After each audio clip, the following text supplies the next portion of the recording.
Pero muy bienvenidos, mis queridos telepensantes. Como les conté, el día viernes tenemos para esta semana una entrevistada, pero de primer nivel. Bienvenida Marisol Peña, ella es abogada, profesora de Derecho, fue ministra del Tribunal Constitucional entre 2006 y 2018, si nos equivocamos nos corrige, y se desempeñó como presidenta del tribunal entre 2013 y 2014. Así que gran entrevistada para hablar de lo que está pasando hoy día. Marisol, bienvenida y gracias por aceptar esta invitación de Esfera Pública. Hola Vanessa, muy buenos días a todos tus telepensantes, como los denomines, un gusto estar aquí con ustedes hoy día. Gracias, Marisol. Además, para hablar de temas que muy pocas personas están con ánimo de hablar. Fíjate que me ha tocado estar en conversaciones con, no los voy a mencionar uno por uno, los telepensantes lo saben, pero en programas con personas que me dicen que no, aquí no va a pasar nada, no hay que despertar alarma pública, todo va a salir bien, el proceso constituyente va a terminar en nada, no te preocupes, Vanessa, y hay una falta de alguna manera de coraje para mirar el caos, ¿no?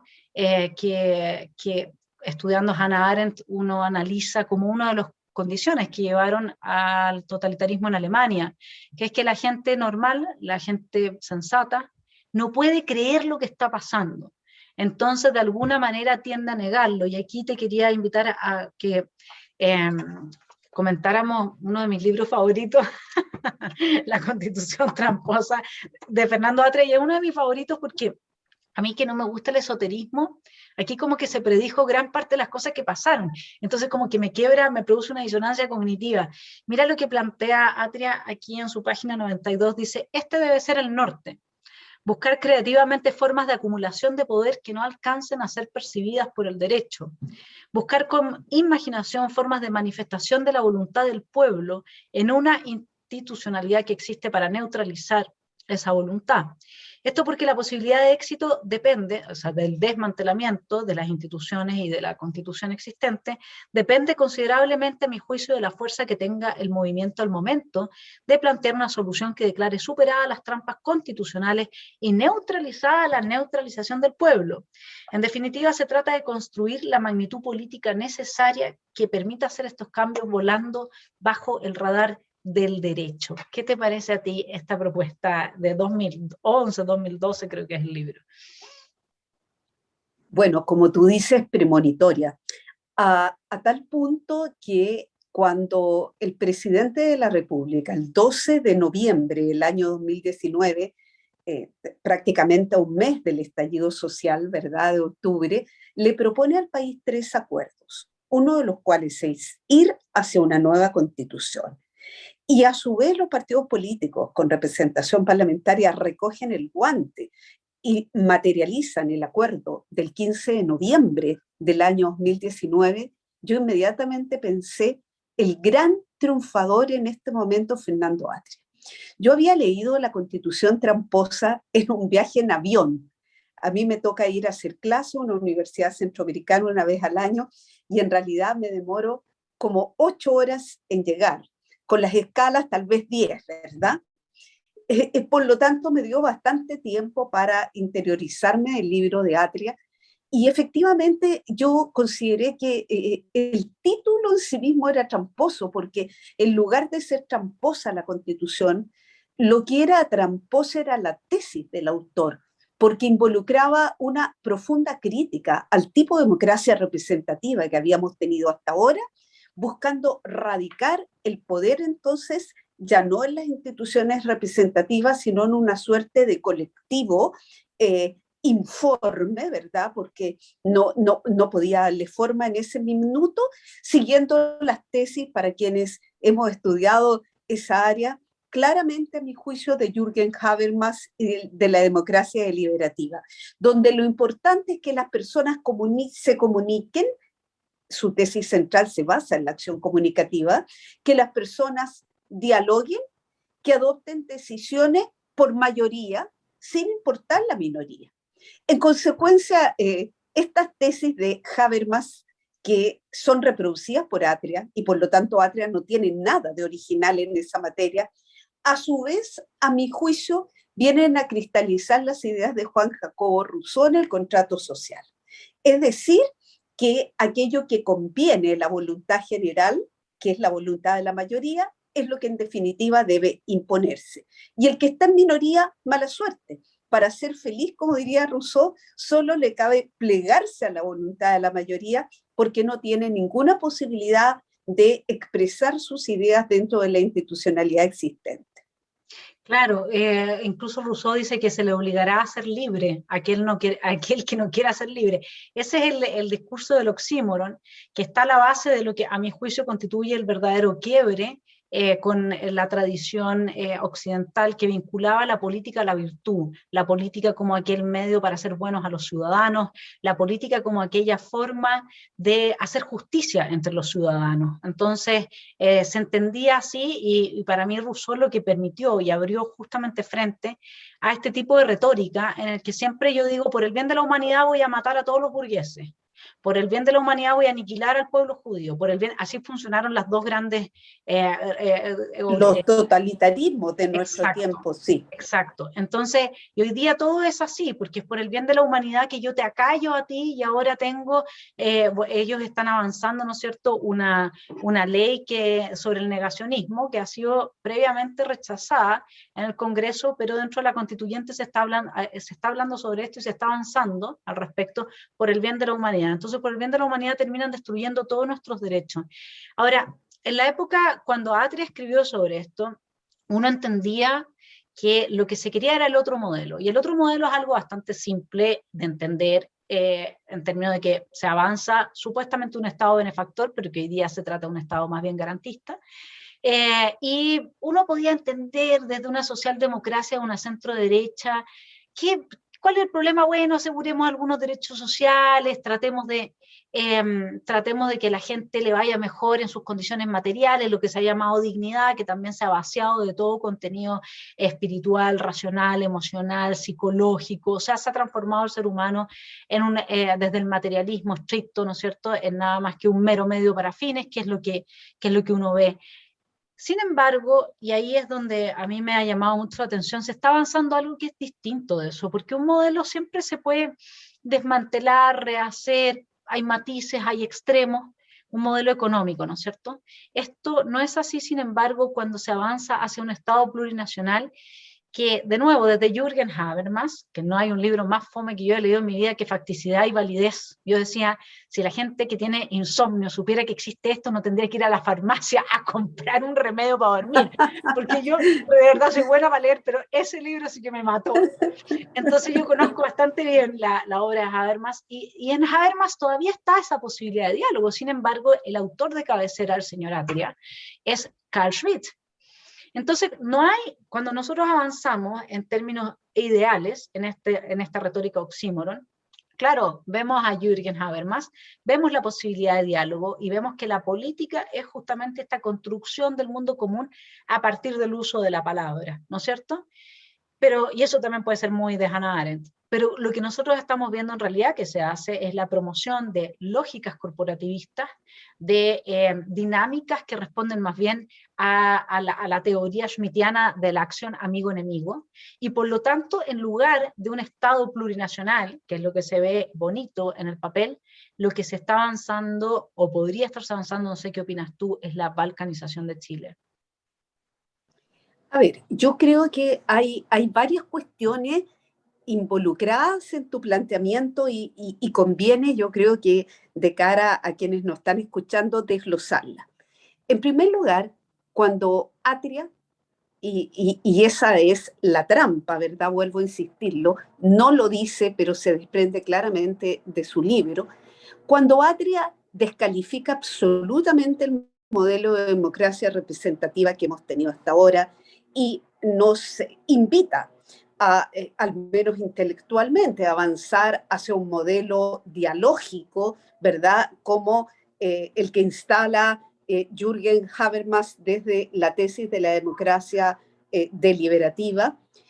A mí me parece que ese modelo de Atria ni siquiera fue tomado por los gobiernos de la concertación y de la nueva mayoría. Yo invito a tus telepensantes a examinar el proyecto de reforma constitucional que presentó Michelle Bachelet a fines de su segundo periodo de gobierno. Primera observación que a uno le llama la atención es el título: Proyecto de reforma a la Constitución Política. O sea, ni siquiera un gobierno de izquierda como el que representaba Michelle Bachelet pensaba que había que reemplazar la Constitución completa, sino que sobre la base de la Constitución vigente, de esta misma Constitución del 80, que el 80 tiene súper poco, porque las reformas que se le han introducido son muy profundas, sobre la base entonces de ese modelo, llamémoslo así, de Constitución post-2015, ella proponía junto con su gobierno varios mejoramientos, como cuáles, por ejemplo, en el artículo primero, inciso segundo, que la familia es el núcleo fundamental de la sociedad, pero en sus diversas modalidades, en sus diversas acepciones, cosa que difícilmente creo que alguien podría estar hoy día en desacuerdo. De acuerdo al Instituto Nacional de Estadística, el modelo o la cantidad de familias monoparentales que hoy día existen en Chile ameritan absolutamente una prescripción constitucional de esa naturaleza. Ahora, si eso va a abarcar familias constituidas por parejas que no son heterosexuales, sino que homosexuales, es un debate que queda diferido, como siempre ha sido por lo demás en Chile, al legislador. Se discutirá en su momento. Pero lo que quiero decir es que Fernando Atria tiene que haber estado muy frustrado con el proyecto de reforma constitucional de la presidenta Bachelet, porque de ninguna manera traducía su tesis. Y entonces, ¿qué hizo Fernando Atria? Fernando Atria intelectualmente tomó su libro, tomó su tesis post-estallido de octubre del año 2019 y sencillamente lo introdujo como caballo de Troya dentro de los partidos políticos con representación parlamentaria, diciendo: aquí está la solución. Ahora, probablemente a él no le gustaba esa expresión contenida en el acuerdo del 15 de noviembre del año 2019, en el sentido de que esta era una solución, avanzar hacia una nueva constitución, una solución institucional. Probablemente él hubiera querido que del movimiento ciudadano surgiera una asamblea constituyente omnímoda, que incluso dejara en suspenso a los poderes del Estado, que no se pudiera seguir legislando, que no se pudiera dictar sentencia. En eso también fracasó. Pero mal que mal, la idea entró. La idea de ir a una nueva constitución, que era una idea, a mi juicio, absolutamente innecesaria, porque esta especie de rótulo de la Constitución de 1980 como sinónimo de la Constitución de Pinochet había dejado de serlo hace mucho tiempo. Si más de 50 reformas constitucionales se introducen en plena democracia, ¿qué tiene de Constitución de Pinochet cuando incluso los llamados enclaves autoritarios a los que se refiere muy extensamente Fernando Atria en la Constitución tramposa habían sido eliminados? Ya no teníamos senadores designados, ya no teníamos artículo 8 de la Constitución, las Fuerzas Armadas ya no eran monopólicamente las únicas garantes del orden institucional. Entonces, ¿de qué enclaves autoritarios estábamos hablando? Entonces, por un lado, quiero decir que insistir en que la situación del estallido social de octubre de 2019 creó, digamos, el campo propicio para que la tesis de Fernando Atria, dormida hasta ese momento, por fin pudiera tener la oportunidad de...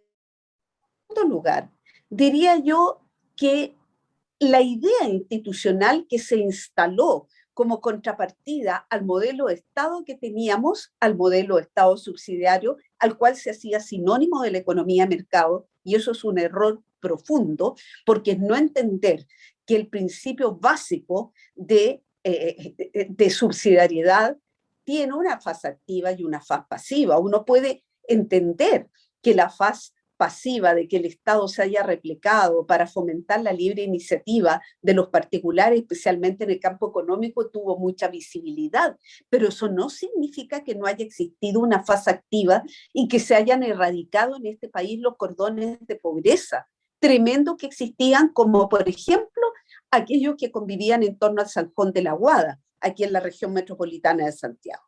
Bueno, entonces, una cosa era la crítica al principio de subsidiariedad y otra era asociar el principio de subsidiariedad con la economía de mercado en circunstancias que quedó claro en la Constitución del 80, en sus gestores, que la Constitución no se había matriculado con un modelo económico determinado.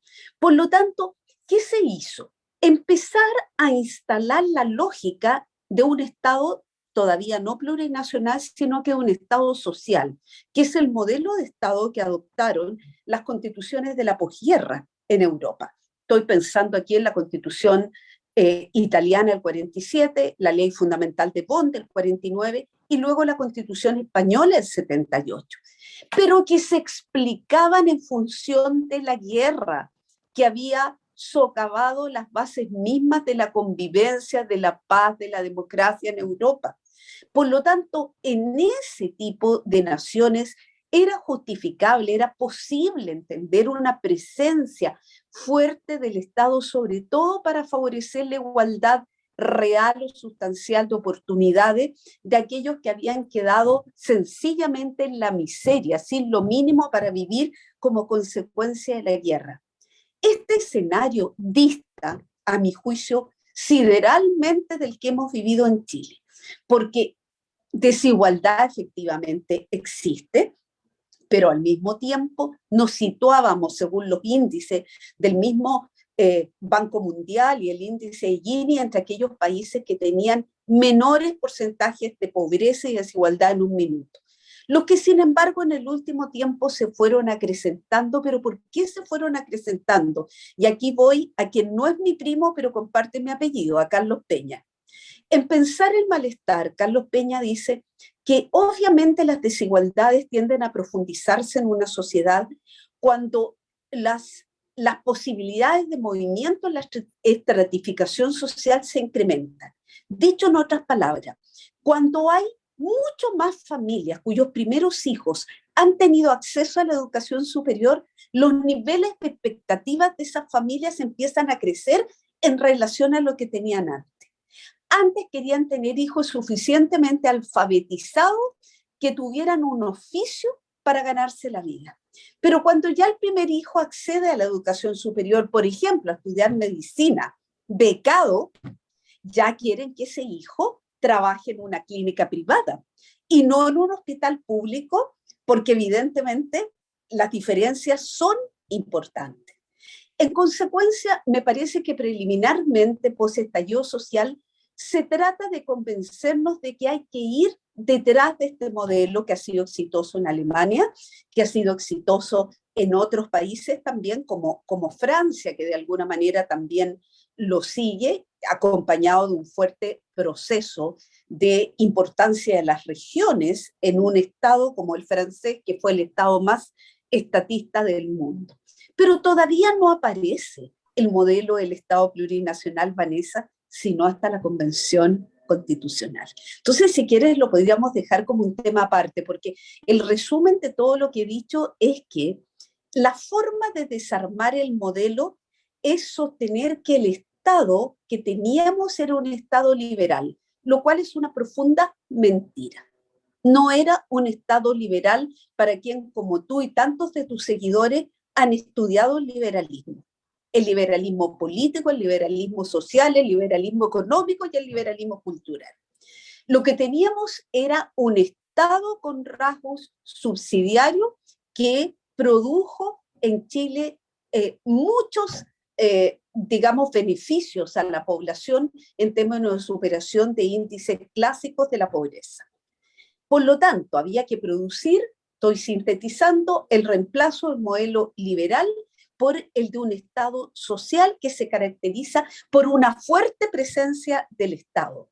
Pero abrir la compuerta me parece a mí que es tan peligroso como que a América Latina le costó mucho salir del estatismo, le costó mucho que el Estado fuera el monoproductor y que se abriera la posibilidad de que los privados entraran a colaborar en la provisión de ciertos servicios básicos con el éxito que se ha manifestado en muchos campos productivos Y si en los ámbitos más sociales, como la salud y la educación, no ha sido de la misma manera fructífera, es exclusivamente por falta de una regulación eficaz, pero no porque el modelo en sí mismo sea fallido.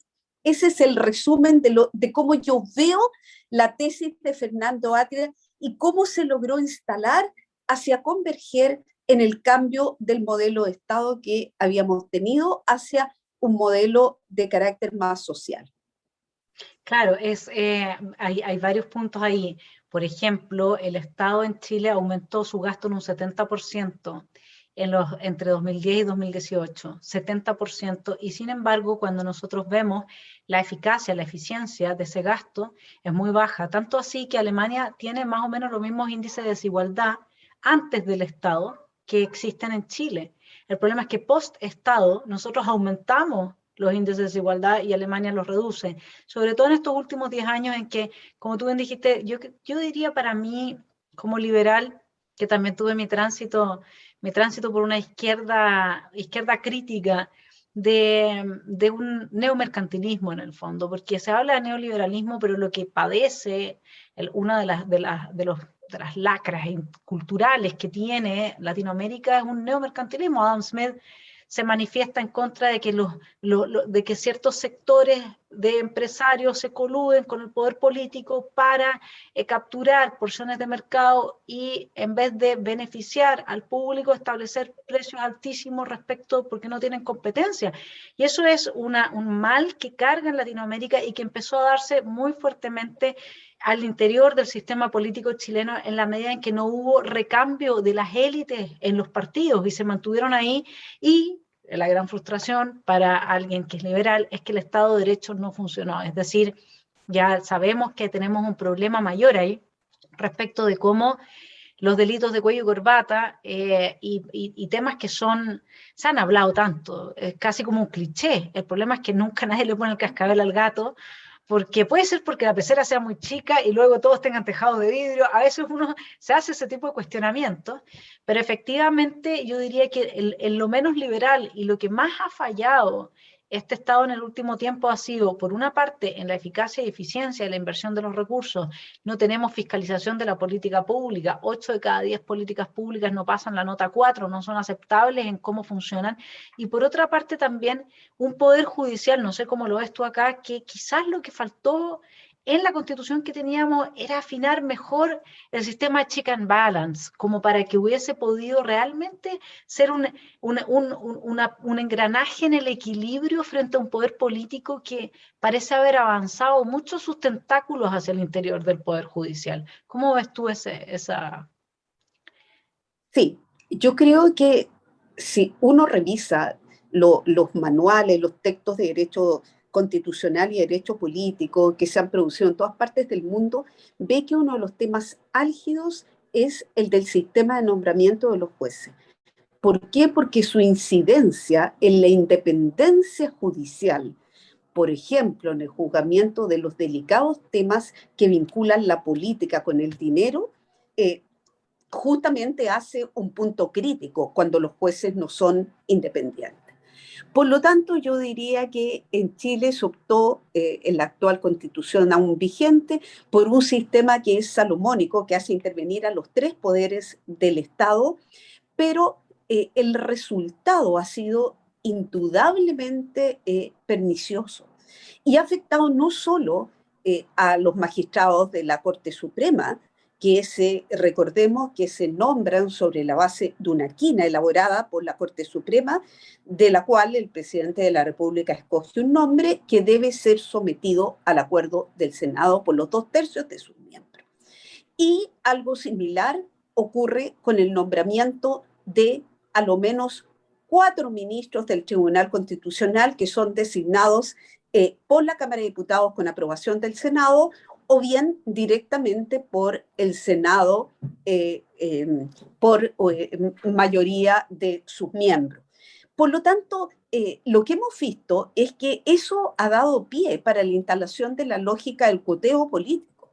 Y eso lo hemos vivido en carne propia, quienes hemos integrado órganos jurisdiccionales. Vale decir, escrutar en primer lugar cuál era la sensibilidad del juez que había terminado su periodo para proveer un reemplazo de una persona, de un juez que fuera de la misma sensibilidad, sin importar absolutamente las credenciales verdaderas de ese juez, lo cual ha llevado a que queden fuera del Poder Judicial, por ejemplo, el juez Mera, entre los que se me vienen a la cabeza en este momento, que es un juez absolutamente competente, el juez Pfeiffer, a quien se le atribuye haber fallado siempre a favor de violadores de derechos humanos, sin apreciar a lo mejor el contenido de la argumentación de la sentencia.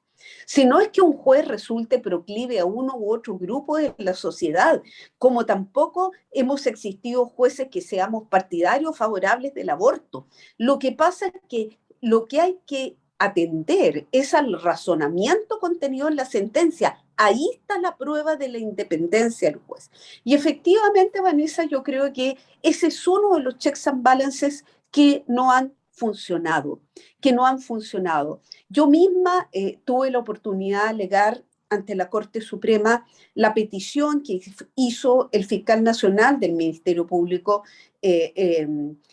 Jorge Abbott, respecto de la remoción de un fiscal regional como es el fiscal Arias de la sexta región, donde está absolutamente comprobado mediante distintos expedientes disciplinarios que se trata de una persona que ha favorecido intereses de su familia en el desempeño de la función investigativa del Ministerio Público, fuera de otras circunstancias que le restan total independencia, como el manejo de los medios de comunicación. Sin embargo, la Corte Suprema desechó, teniendo la gran oportunidad ahí de dar un ejemplo de funcionamiento de los contrapesos institucionales, desecha la causal de remoción.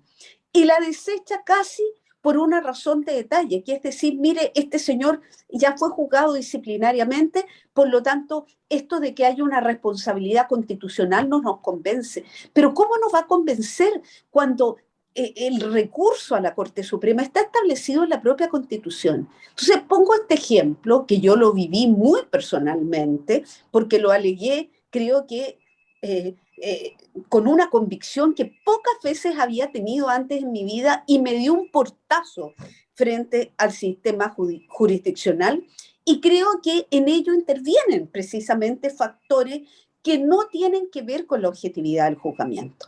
Por lo tanto, yo espero que esto sea revisado. ¿Y cómo podría ser revisado? Adelanto una tesis o una idea. Yo creo que hay que hacer intervenir nuevamente, por ejemplo, al Colegio de Abogados, mediante una selección de personas que provengan incluso de propuestas de las universidades, de forma que podamos disminuir o atenuar la incidencia de factores relacionados con la coyuntura política. Claro, esa es como nosotros hoy día, yo creo que como chilenos estamos en una dualidad muy importante, porque una cosa es cuando hablamos como del Chile que siempre tuvimos, en que ahora vienen las presidenciales, en que tenemos que arreglar tales y cuales cosas, y es Chile, es nuestro país con sus defectos, sus virtudes, y ahí tratamos de todavía pensar en fórmulas que podrían mejorar a ese Chile. Y de repente hay otros momentos en que decimos, pero ese Chile ya no existe, y no existe porque tenemos un desmantelamiento absoluto en términos constitucionales, porque ya no se está hablando, para volver al tema, si no hay un Estado-nación y tenemos un Estado plurinacional, entonces ahí sí que Chile como tal, como lo conocemos, deja de existir, porque si es plurinacional, cada nación, para que lo entiendan bien los telepensantes que nos estén viendo, cada nación va a tener su sistema jurídico. Entonces yo me voy a poder casar de una manera aquí, estar de otra manera allá, aquí las penas para el criminal van a ser de tantos años, en este otro lugar de tantos otros, y ¿quién va a sostener eso económicamente? Nosotros no tenemos regiones que sean homogéneas en términos de producción, de hecho prácticamente ningún país lo tiene. Luego, ¿qué es lo que significa que exista un Estado plurinacional? Y sobre todo a mí me preocupa mucho porque la excusa de Lenin, que fue pan, paz y tierra, ¿no es cierto?, es como esto del derecho social. Mira, ahora te voy a asegurar derecho social, así que mandemos todo por la borda y empecemos hoja en blanco de nuevo. Y la gente en pos de, genuinamente, digamos, en pos de recibir una mejora en sus condiciones materiales de vida, que el mercado, por diversos motivos, en los últimos años, entre ellos el Estado, ¿no es cierto?, no había podido permitir su florecimiento o no lo había hecho sobre la base de las expectativas que se habían formado, tal como planteabas tú, Marisol. Entonces, el tema es que hoy día nosotros vamos avanzando hacia, desde esa excusa de los derechos sociales, pan, paz y tierra, ¿no es cierto?, hacia una especie como de balcanización, y lo curioso es que la balcanización, mis queridos telepensantes, implica no la coexistencia de naciones en términos pacíficos, sino que en términos muy conflictivos. Por eso se habla de balcanización. Y de ese conflicto nosotros sabemos quién es el que sale siempre beneficiado. Son minorías que en democracia nunca son elegidas para imponer su proyecto totalitario. Y con esto, a ver si es que termino de hacer el anclaje con la Revolución Francesa, que estoy leyendo un libro muy bueno, María Antonieta, y resulta que ahí hay una tesis que es la de que tiene un monarquista que dice: extrememos la revolución al máximo. Eso ya estaba en la época de la Revolución Francesa, para que la gente ante el caos quiera que vuelva a la monarquía, pero con más poder que nunca. Y a veces me da esa sensación, yo que estudié tanto tiempo los totalitarismos, me da esa sensación de que en esta balcanización lo que hubiese de fondo es una intención de esa índole. Pero yo soy muy imaginativa, Marisol, así que te dejo responder a ti, a ver qué te parece toda la plurinacionalidad. A ver, partir de lo general a lo particular. Yo creo que dentro de las lógicas del proceso de globalización se ha podido ver la reivindicación de las particularidades. O sea, esto no sería propio del proceso chileno, sino que en la medida que todos tenemos más acceso a los medios de comunicación y en consecuencia a mayor información para percibir las diferencias que tenemos respecto de quienes nos rodean, ello ha llevado, y lo dijo Alain Touraine en un famoso libro que tal vez tú lo conoces, se llama Vivir Juntos, y después en pregunta, ¿iguales o diferentes? Ya lo había planteado el sociólogo francés a raíz de las lógicas de la globalización. ¿Hacia dónde vamos? Un mundo que podría ser como el ensayo de la paz perpetua de Kant, una especie de gobierno mundial de carácter federal, o más bien vamos a una excesiva fragmentación, como propone Kenichi Mae, de Estado-región, donde las lógicas económicas sean las que manden. Entonces, en lugar de tener varios estados asiáticos, el estado de la ASEAN, de la Asociación de Naciones Sudeste Asiático, va a ser un solo estado que va a tener interlocución con el resto del mundo, o la Unión Europea, es decir, macro regiones basadas en lo económico. Bueno, esto que estábamos viendo como consecuencia del proceso de globalización, inevitablemente llega a Chile. ¿De qué manera?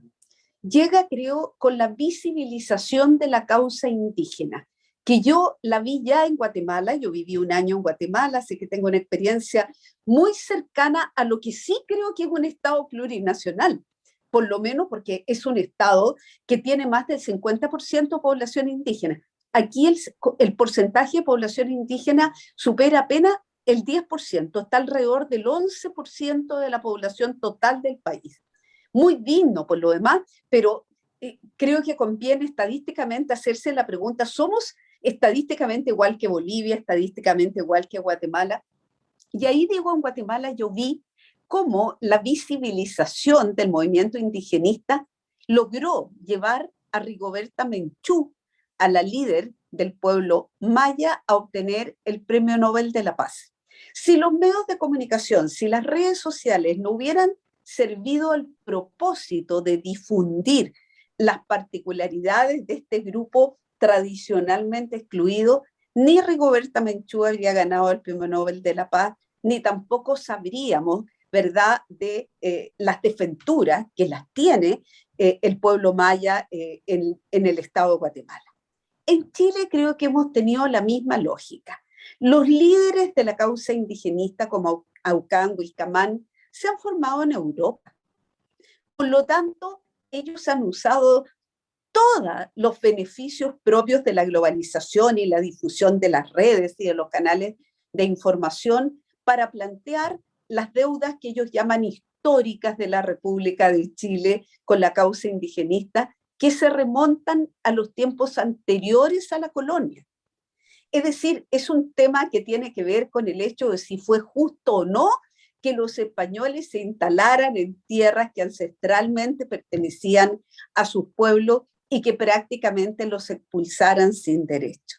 O sea, nos remite prácticamente a un tema de derecho internacional público acerca de las causas de la conquista y cómo pueden los vencedores de la conquista estar obligados a respetar los derechos de los vencidos. Por lo tanto, desde ese punto de vista no estamos viendo ningún problema nuevo. Lo que es efectivamente nuevo, Vanessa, y tú tienes toda la razón, es el hecho de consagrar en la Constitución un modelo de Estado con pueblos que tienen el carácter de ser sujetos de derecho, con autonomía, y por lo tanto una autonomía que les va a permitir decidir su organización, su forma de vida, la conservación de su lenguaje.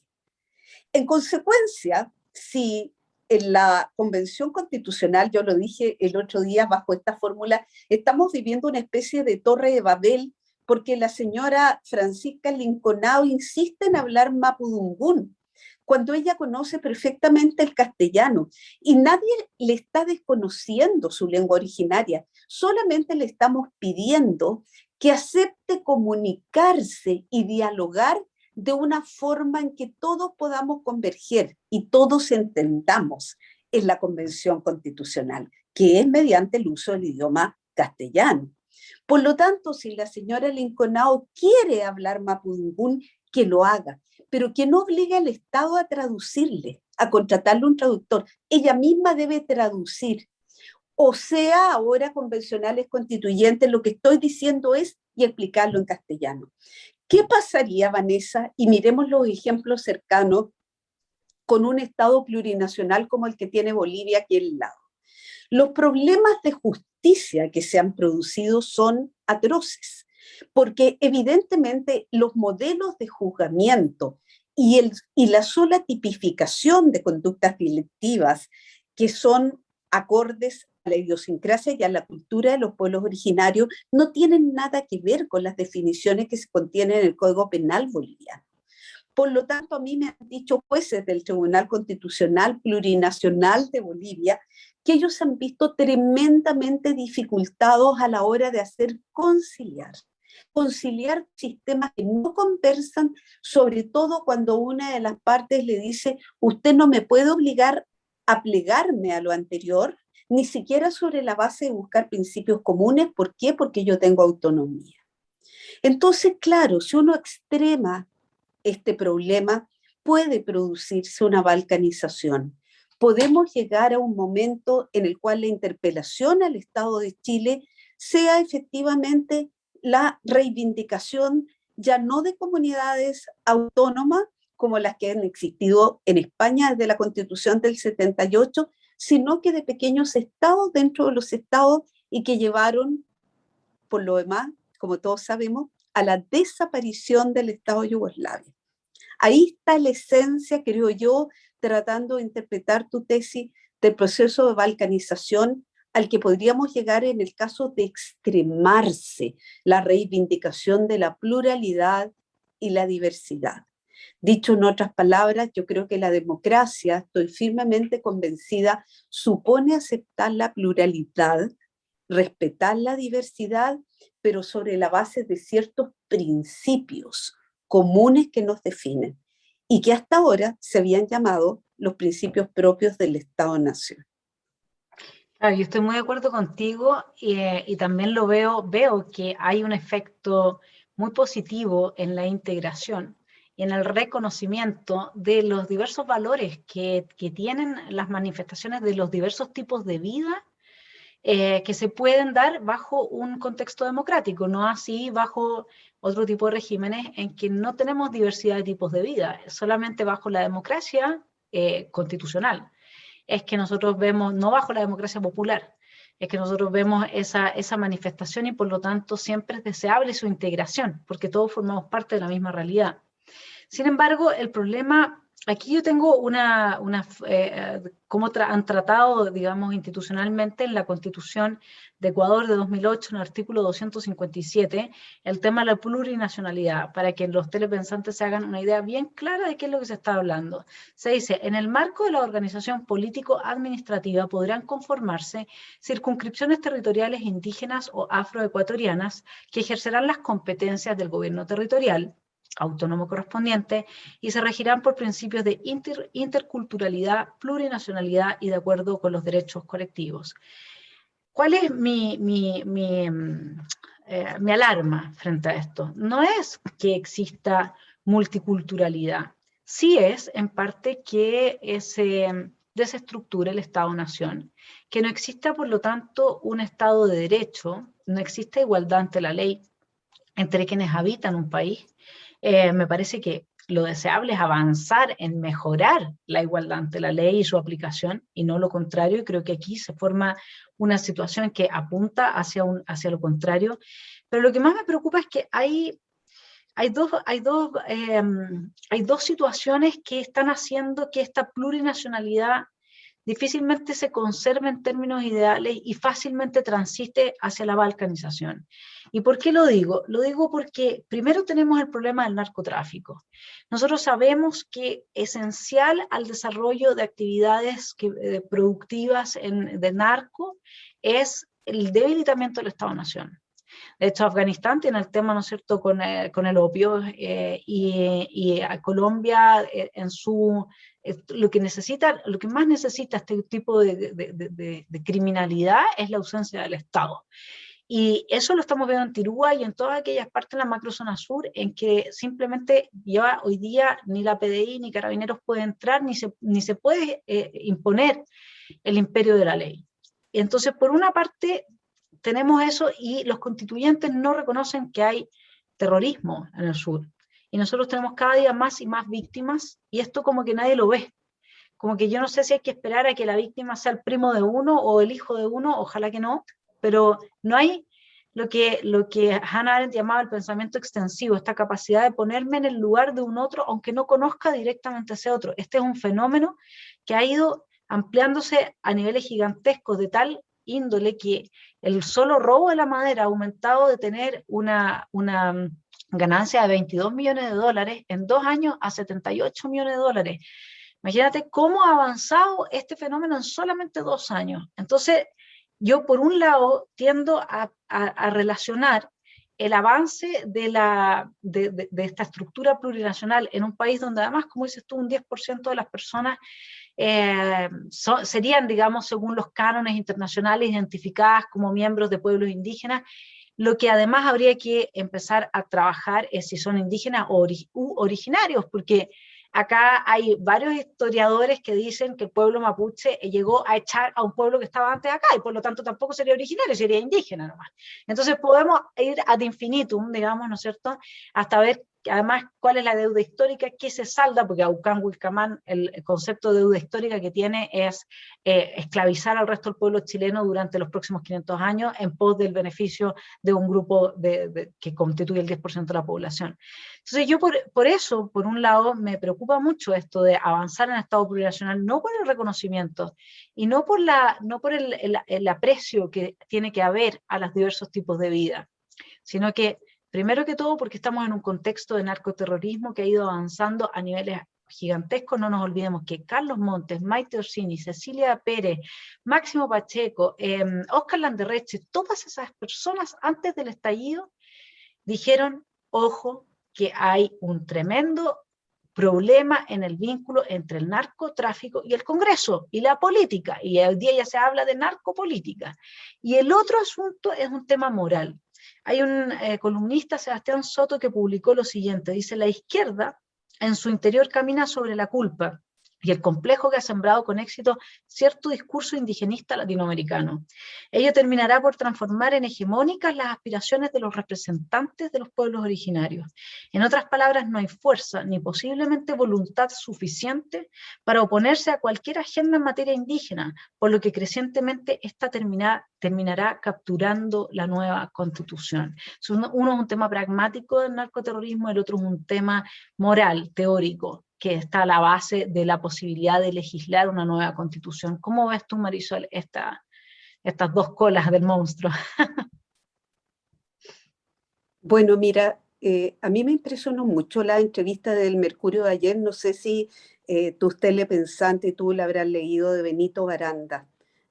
Yo pensaba que Benito Baranda iba a ser un factor de prudencia y de equilibrio en la Convención Constitucional, y más bien lo sentí entregado a lo que podríamos denominar hoy día lo políticamente correcto, a estas fuerzas internas que llevan a que indefectiblemente, como lo dice el profesor Sebastián Soto, tú no puedas oponerte a la existencia de un Estado plurinacional, porque si te opones, eres totalitario, parte de las élites que han oprimido históricamente a este país, o por último, a lo mejor hasta pinochetista.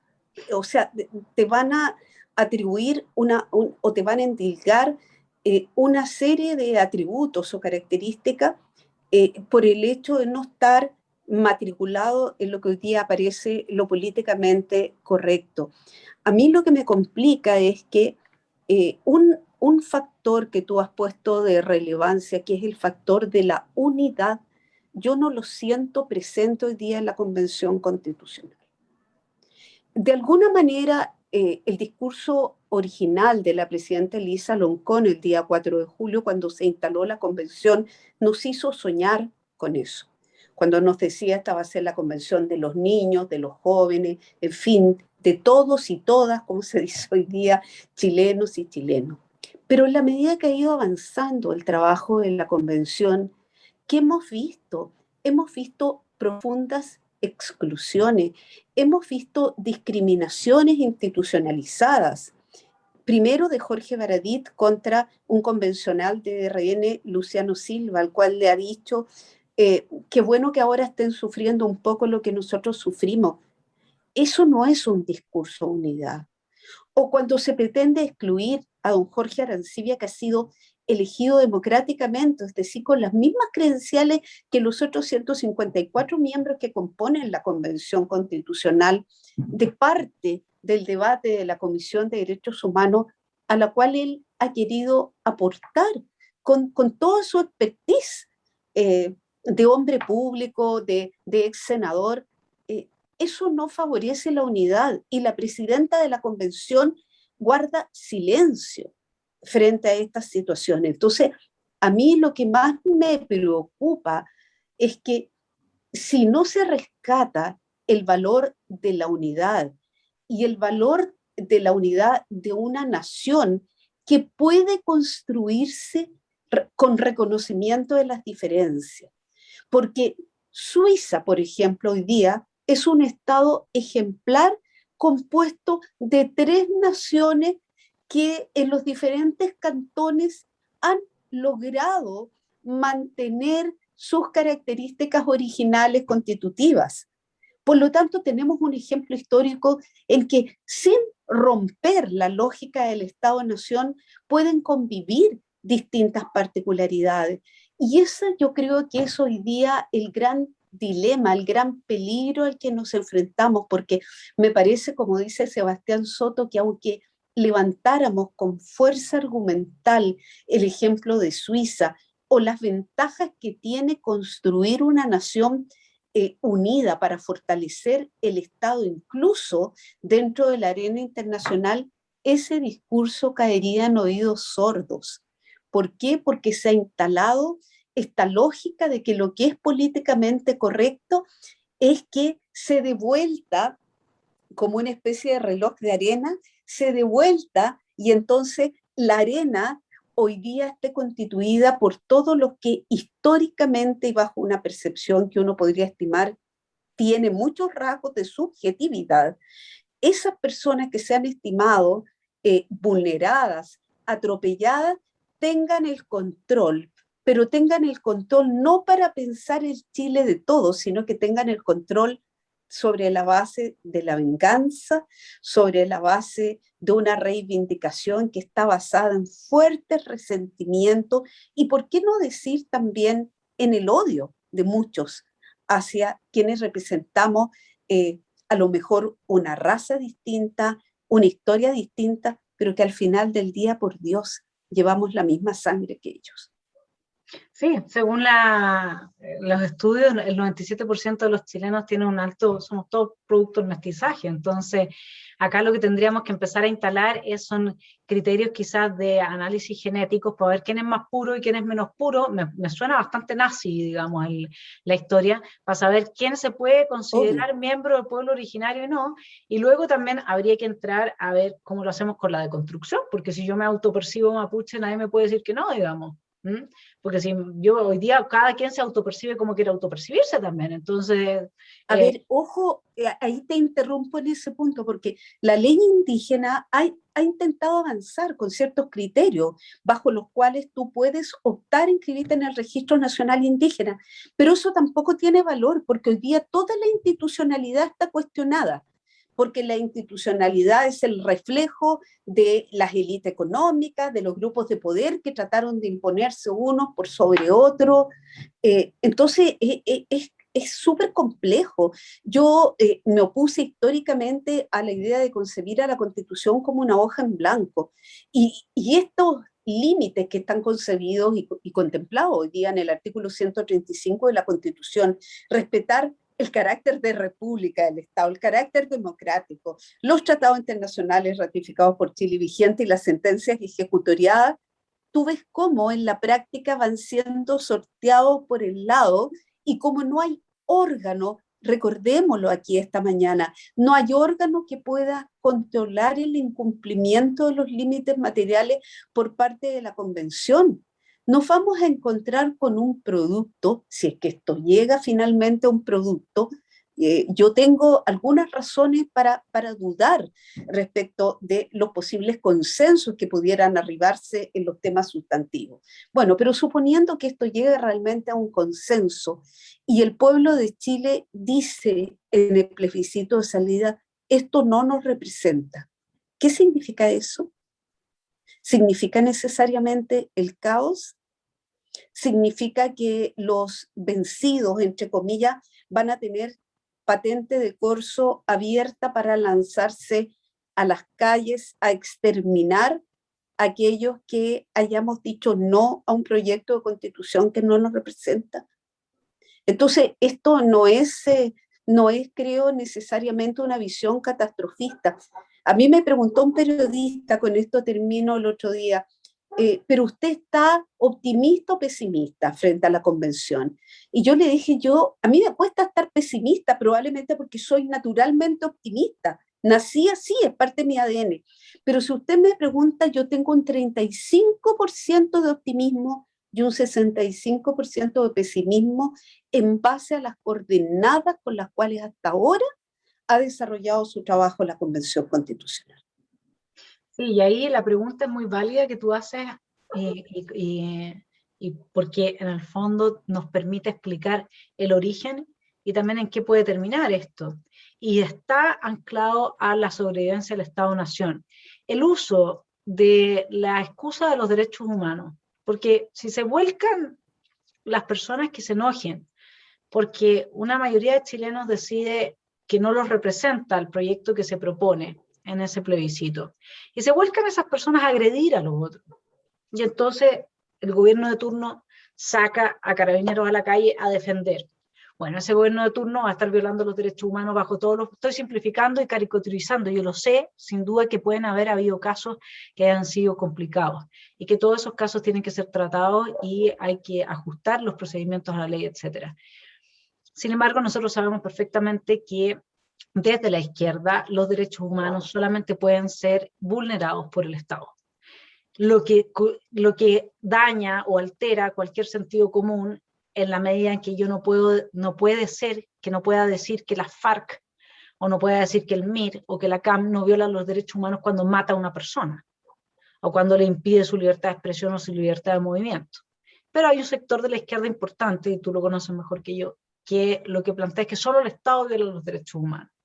Entonces, ante un descalabro que podría venir, y mucha gente podría incluso, como pasó con el apruebo, terminar votando apruebo solamente para tener paz, El problema es que esa es una paz que es muy momentánea y cada vez va avanzando más hacia la esclavización, es el sometimiento de la gente que no está de acuerdo con el proyecto país que se está impulsando desde obras como la de Atria, ¿no es cierto?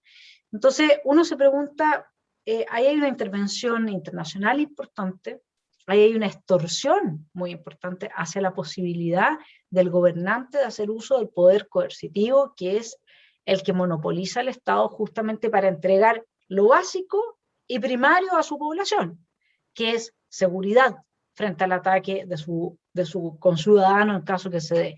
¿Cómo podría sortear un futuro presidente o nosotros mismos una situación de esa índole como está funcionando, a la vista de cómo está funcionando hoy día tribunales y toda la estructura que debiese ser la que ejerce este poder coercitivo y es capaz de poner el orden y hacer que impere el Estado de Derecho? A ver, efectivamente la lógica que se ha instalado respecto de los derechos humanos es una lógica unilateral, entendiendo y sosteniéndose además que desde el derecho internacional de los derechos humanos fluiría el entendimiento que los derechos humanos solo pueden ser violados por agentes del Estado. La verdad es que basta ver los miles de recursos de protección que se deducen hoy día ante las cortes de apelaciones del país y vemos que muchos de ellos son articulados en torno a vulneraciones de lo que se llama las jurisdicciones domésticas.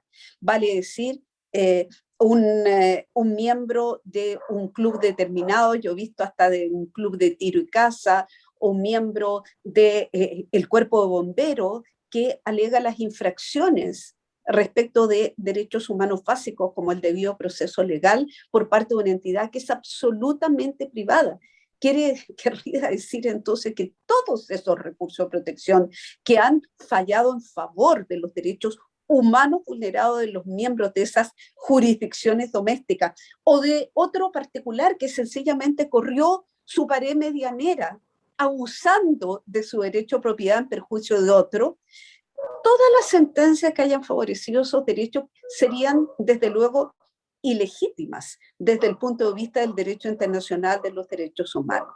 Me parece que en ese sentido no podemos acallar la voz en el sentido de decir que los derechos humanos son transversales y que cada vez más en el derecho constitucional por parte de todas las cortes constitucionales del mundo se acepta lo que se llama el efecto horizontal de los derechos fundamentales.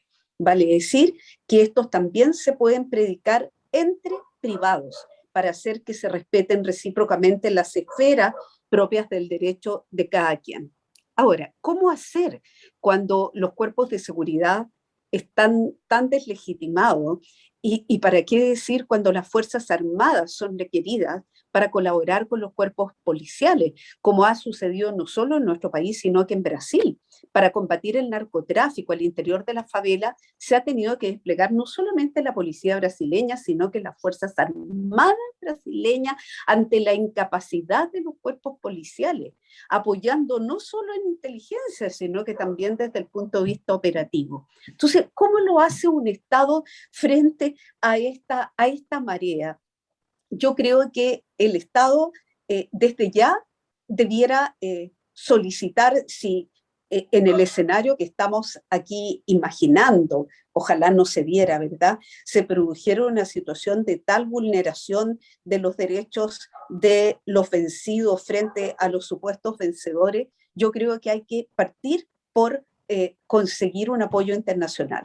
O sea, desde luego el Estado no puede renunciar a desplegar la fuerza en defensa de los derechos de sus nacionales, pero me parece que hay que solicitar también una opinión consultiva, por ejemplo, de la Corte Internacional de Justicia. ¿Acaso no lo hicieron los habitantes del Líbano y de Palestina cuando se levantó el muro de Israel? Hay una famosa sentencia de la Corte Internacional de Justicia sobre la ilegitimidad del muro. Y si no se atrevieron a hacerlo los mexicanos, es sencillamente porque temen el peso que tiene dentro del sistema internacional de Estados Unidos. Cuando Trump anunció y empezó a desplegar acciones para levantar el muro divisorio. Lo que quiero decir es que frente a estas situaciones creo que Chile y las autoridades chilenas ya no pueden luchar solas, porque van a ser sistemáticamente condenadas y el cuco, la amenaza, va a ser siempre el derecho internacional de los derechos humanos. ¿Por qué no tratamos de revertir la tortilla en nuestro favor? ¿Por qué no tratamos de consultar qué hace un Estado cuando se están vulnerando sistemáticamente los derechos de su población? ¿Qué haría Luis Almagro, el actual secretario general de la OEA, si siguiera ostentando ese cargo y Chile exigiera una consulta o plantear una consulta en esta materia frente a la vulneración sistemática de los derechos de las personas y la situación de encajonamiento en que se ve la autoridad del Estado para poder reaccionar? No nos olvidemos, por último, que la Carta Democrática de la OEA, suscrita en Lima del año 2001, consagra el derecho de los pueblos de América a la democracia. Y la democracia no es ni debe ser nunca la tiranía de las mayorías. La democracia es el gobierno de las mayorías con respeto a los derechos de las minorías. Por lo tanto, si no entendemos así la democracia, creo que necesitamos pedir ayuda del sistema internacional. Sí, estoy totalmente de acuerdo y quería que finalizáramos esta muy interesante entrevista, Marisol, que te agradezco de nuevo con nuestro amigo Atria a propósito de la definición de democracia y cómo él la entiende. Porque en una nota al pie, la nota al pie número 30 de este libro, es donde está su proyecto, es su proyecto político. Dice, probablemente Salvador Allende fue el más explícito respecto de esta apropiación de las instituciones por el pueblo bajo la Constitución. Él sostuvo en su informe al Pleno Nacional del Partido Socialista en Algarrobo de 1972 que las instituciones no son un ente abstracto. La institucionalidad responde a la fuerza social que le da vida, y lo que está acaeciendo ante nuestros ojos es que la fuerza del pueblo, del proletariado, de los campesinos, de los sectores medios, está desplazando de su lugar hegemónico a la burguesía monopolista y latifundista, que la conciencia y unidad del pueblo de Chile está arrinconando a la minoría privilegiada aliada con el capital imperialista. Este es el proyecto decimonónico del señor Atria, que tiene a sus hijos en buenos colegios y vive en la universidad, ¿me entiendes? Entonces, esas son las cosas que a uno le da mucha uno puede tomarse por lo menos con algo de sentido del humor. Lo que vemos es muy complicado y el tema de derecho internacional nos da para otra entrevista también, porque efectivamente, no sé qué te parece a ti, pero derecho debe ser haber cuando todos se someten a las mismas reglas, y tú misma hablaste de un Estados Unidos, ¿no es cierto?, que sale de la esfera, y lo otro que también tenemos que sería interesante analizar para ir desarrollando una propuesta quizás para un gobierno que enfrente otra crisis del tipo de la del 18 de octubre, sería qué entidades internacionales tienen hoy día a personas con mérito y no cuoteos políticos de la izquierda, porque parece que desde ahí también la izquierda, y ni qué hablar lo que es la ONU, ¿no es cierto?, China y su presencia, digamos, en la OMS, otro tema más que se nos queda en el tapete para otra instancia de entrevista, y ver qué es dónde podríamos entrar ahí, porque ese es el otro problema, que las entidades internacionales de todos los países que sacamos a la izquierda de este tipo, de las instituciones, bueno, fueron y capturaron los organismos internacionales y entonces vuelven desde ahí a ejercer una presión indebida sobre la ciudadanía que mayoritariamente prefiere una democracia constitucional y el respeto a los derechos individuales. Mira, yo creo que siempre hay que tener esperanza. Hace poco José Miguel Vivanco editorializó en el Mercurio, el director de Human Rights Watch, eh, un, un- un criterio que me pareció bastante equilibrado y bastante ponderado, aun cuando Human Rights Watch es de las entidades que ha sostenido que en Chile se violaron derechos humanos con posterioridad al estallido social de octubre del 2019. Por lo tanto, yo creo que no se puede perder la esperanza, y vuelvo a citar la sentencia del muro de Israel, porque yo creo que efectivamente abrió la esperanza a muchas personas que creía que la ley del más fuerte, en este caso Israel, apoyado por Estados Unidos, llevaba todas las de ganar. Entonces, creo que vale la pena dar la lucha, porque hay ejemplos en que este círculo aparentemente virtuoso que algunos quieren construir se puede romper con buenas razones y con argumentos sólidos. Ahora, respecto de la cita de Atria, yo me reía porque la cita es del año 72. Se le olvidó reproducir a Atria la cita famosa de la entrevista que Salvador Allende le dio a Regis Debré en marzo del año 71, a poco tiempo, a pocos meses de asumir el poder. Y esa entrevista, que es muy interesante, está en internet para quien la quiera buscar, contiene una frase que es muy decidora. Cuando Salvador Allende le dice a Debré, hemos alcanzado el gobierno pero no el poder.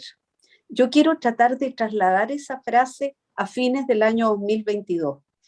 Hemos logrado la constitución de los pueblos de Chile. Ahora toca implementarla. O sea, es como, te fijas, la institucionalidad debe estar al servicio absolutamente de la fuerza. Por lo tanto, la Constitución no va a ser la última palabra, pero sí va a ser el gatillante. Va a ser el gatillante, efectivamente, de un modelo, tú lo dijiste, de deconstrucción eventual, ¿verdad? No quiero ser catastrofista, pero de nuestras fases históricas, de un proceso desarrollado en más de 200 años, que tiene fracasos, pero que tiene muchos aciertos. Ojalá puedan ponderarse también los aciertos y esto no sea definitivamente un borrón y cuenta nueva, como para que la figura de Allende surgiera como una especie de fantasma del siglo XXI para decirnos nuevamente, tenemos la Constitución, ahora hay que alcanzar verdaderamente el poder. Sí, absolutamente de acuerdo contigo, Marisol, te agradezco mucho esta entrevista, seguiremos conversando. Me imagino que disfrutaron los telepensantes de reflexionar en profundidad de temas que nos preocupan a todos. Te mando un abrazo y muchas, muchas gracias por haber estado con nosotros en Esfera Pública. Gracias a ti, Vanessa, por la invitación y a todos quienes nos han estado escuchando. Desde luego, agradecerles el interés por formarse, por pensar nuestra historia, nuestra sociedad, nuestra política desde una forma seria. Muchas gracias. Gracias, Marisol. Un abrazo.